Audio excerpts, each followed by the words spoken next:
એક નજીવી બાબત કેટલી ઘાતકી બની જાય છે એ વાતની સાબિતી પૂરતી ઘટના ઘટી છે અમદાવાદના ચાંદખેડા વિસ્તારમાં કે જ્યાં એક યુવકનું અપહરણ કરી તેને મારવામાં આવે છે અને પછી તળાવમાં ફેંકી દેવામાં આવે છે। આખરે કોણ છે આ યુવકના હત્યારા? જુઓ આ ક્રાઇમ સ્ટોરીમાં।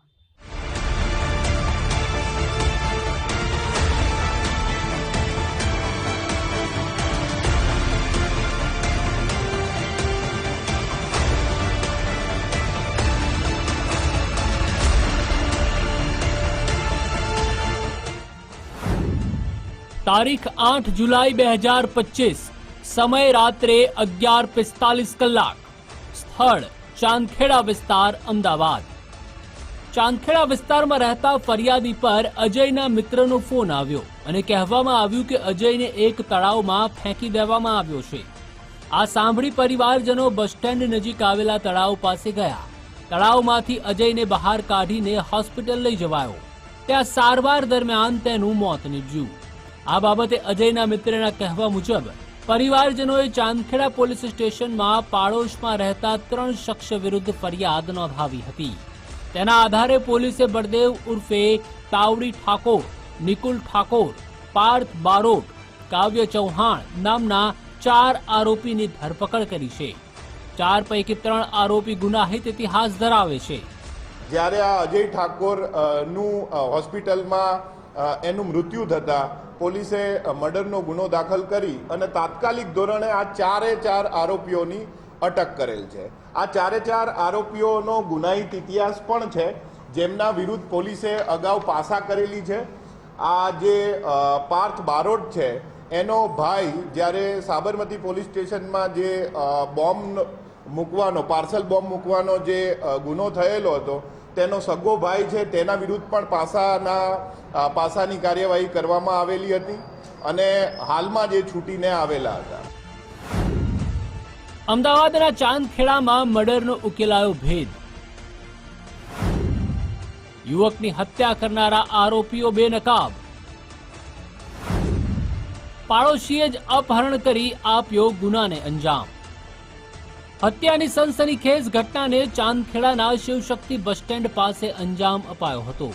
કેવી રીતે હત્યા કરવામાં આવી તેના વિશે પછી વાત કરીશું, પરંતુ એ પહેલા હત્યા પાછળનું કારણ જાણીએ।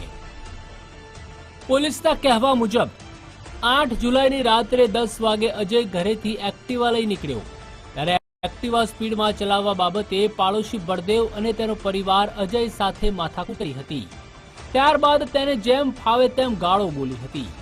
ઘર બહાર નાના બાળકો રમે છે તો એક્ટિવા સ્પીડમાં કેમ ચલાવે છે તે બાબતે ટકોર કરી હતી। જોકે વાત વધુ વણસે નહીં તે માટે અજય ત્યાંથી જતો રહ્યો। એ પછી પરત આવી રિક્ષા લઈ ચાંદખેડાથી વિસદ તરફ જતો હતો, ત્યારે એક કાર ચાલકે તેનો પીછો કર્યો। શિવશક્તિ બસ સ્ટેન્ડ સામે રોડ પર રિક્ષા આગળ કાર ઊભી રાખી। કારમાંથી પાડોશી બળદેવ, નિકુલ, પાર્થ અને કાવ્ય ચૌહાણ ઉતર્યા। આરોપીઓને જોઈ રિક્ષામાં બેસેલો અજય અને તેનો મિત્ર ભાગ્યા। દોડતા દોડતા અજય નીચે પડી ગયો। તેને પકડીને અપહરણ કરી આરોપીઓ અજાણી જગ્યાએ લઈ ગયા। ત્યાં લાકડી, પાઇપથી પગ, હાથ અને છાતી પર ફટકા માર્યા હતા। મરણતોલ માર મારી અજયને તળાવમાં ફેંકી આરોપીઓ ફરાર થઈ ગયા હતા। આ હુમલામાં ગંભીર રીતે ઘાયલ યુવકનું કરુણ મોત નીપજ્યું। એક્ટિવા ચલાવવા બાબતની જે વાત હતી અને અગાઉ પણ આ બંને જે પાડોશીઓ છે એમની વચ્ચે નાના મોટી લડાઈઓ થતી રહેતી હતી, બોલાચાલી થતી રહેતી હતી અને એમાં આ બાબતે ઉશ્કેરાઈ જઈ અને કે અમારા નાના છોકરાઓ અહીંયા ફળિયામાં રમે છે અને તું આવી રીતના રેશ ડ્રાઇવિંગ કરીને જાય તો આમાં કોઈને નુકસાન થઈ શકે એ બાબતની લડાઈ કરી અને એનું મૃત્યુ નિપજાયું। આમ એક્ટિવા સ્પીડમાં ચલાવવા જેવી નજીવી બાબતે પાડોશી અને તેના મિત્રોએ ભેગા મળી યુવકને એ હદે માર માર્યો કે તેનું પ્રાણ પંખેરું ઉડી ગયું, જેના કારણે અજયના પરિવારમાં મોતનો માતમ છવાઈ ગયો છે। તો બીજી તરફ જે રીતે પોલીસના સકંજામાં આવ્યા પછી પણ આરોપી હસતો જોવા મળી રહ્યો છે।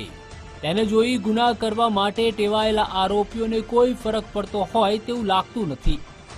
જેલમાં જવું અને બહાર આવવું સામાન્ય સમજતા આરોપીઓ ફરી પોલીસ ગિરફ્તમાં આવ્યા છે।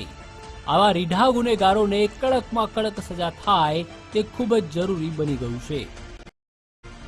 અર્પિત દરજી, ગુજરાત ફર્સ્ટ, અમદાવાદ.